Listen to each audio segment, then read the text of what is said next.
Effective meeting style is a technique that we use at Parkinson's UK to help get the most out of our meetings, make sure that we're using the time wisely and that we're achieving our desired outcome by the end of a meeting.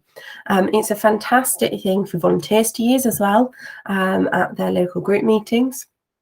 And there are sort of three main things that help you to undertake effective meeting style and will hopefully make meetings more straightforward and give them a better outcome.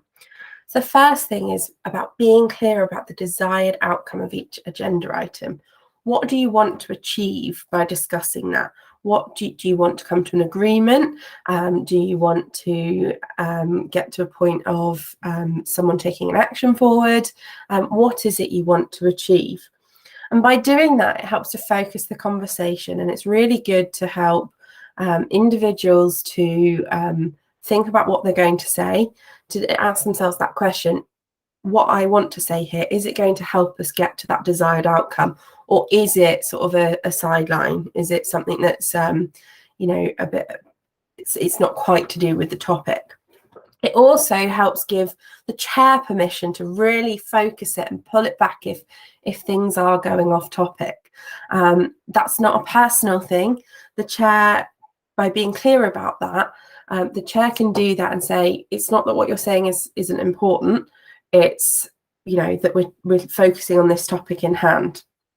And if there are things that come up, they can go on any other business. The chair can put them down, and so we can come back to that. We can address that another time. The second thing that you do is go around each person at a time for each agenda item.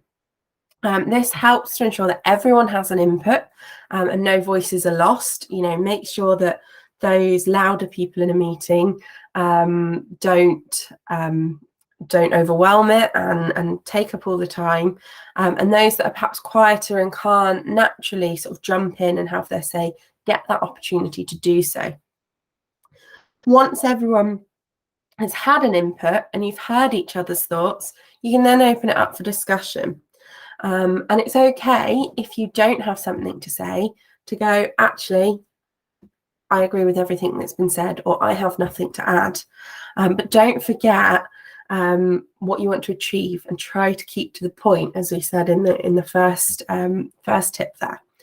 And this leads us on to the final one: listen to each other. Always let the person talking finish without interrupting.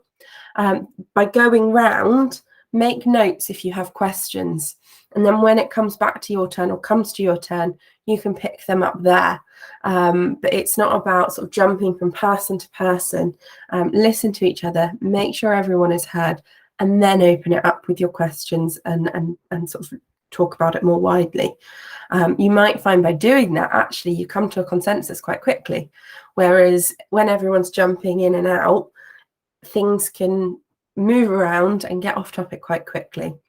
And again, always make sure that you remember what your desired outcome is, so that hopefully you can really streamline that conversation and get to a consensus quickly.